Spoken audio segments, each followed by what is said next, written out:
Hi friends, welcome to my channel. ನಾನಿವತ್ತು ನಿಮಗೆ ಇನ್ನೊಂದು ಹೊಸ ಜಾಬ್ ಅಪ್ಡೇಟ್ಸ್ ತೊಗೊಂಡು ಬಂದಿದ್ದೀನಿ.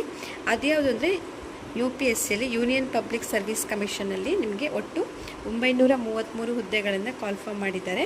ಹುದ್ದೆಗಳ ಹೆಸರು ಹೇಗಿದೆ: ಜಿಲ್ಲಾಧಿಕಾರಿ, ಅರಣ್ಯಾಧಿಕಾರಿ, ಹೇಗೆ ಇದ್ದಾರೆ. ಆಲ್ ಓವರ್ ಇಂಡಿಯಾದಲ್ಲಿ ನಿಮಗೆ ಅಪ್ಲಿಕೇಶನನ್ನು ಕರೆದಿದ್ದಾರೆ. ಆನ್ಲೈನಲ್ಲೇ ನೀವು ಅಪ್ಲಿಕೇಶನನ್ನು ಹಾಕಬೇಕಾಗುತ್ತೆ. ಅದಕ್ಕೆ ವಯೋಮಿತಿ ಬಂದು ಕನಿಷ್ಠ 21 ವರ್ಷ ಆದರೂ ಅಪ್ಲಿಕೇಶನ್ ಹಾಕ್ಬೋದು. ಹಾಗೆ ಗರಿಷ್ಠ ನಿಮಗೆ 32 ವರ್ಷ. ಕ್ವಾಲಿಫಿಕೇಷನ್ ಬಂದು ನಿಮಗೆ ಯಾವುದೇ ರೀತಿ ಪದವಿ, ಯಾವುದೇ ವಿಶ್ವವಿದ್ಯಾಲಯದಿಂದ ನೀವು ಪದವಿಯನ್ನು ಪೂರ್ಣಗೊಂಡಿರಬೇಕು. ಆಯ್ಕೆ ವಿಧಾನ: SC/ST ಅಭ್ಯರ್ಥಿಗಳಿಗೆ ಯಾವುದೇ ರೀತಿ ಶುಲ್ಕ ಇರೋದಿಲ್ಲ.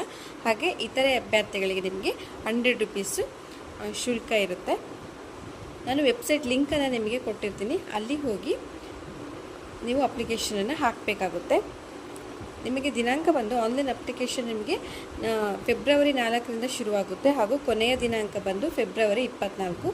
ಅಷ್ಟರೊಳಗಡೆ ಯಾರಾದರೂ ಅಪ್ಲಿಕೇಶನ್ನು ಹಾಕೋರಿದ್ದರೆ ಹೋಗಿ ಅಧಿಕೃತ ವೆಬ್ಸೈಟ್ಗೆ ಹೋಗಿ ನೀವು ಅಪ್ಲಿಕೇಶನನ್ನು ಹಾಕಬೇಕಾಗುತ್ತೆ.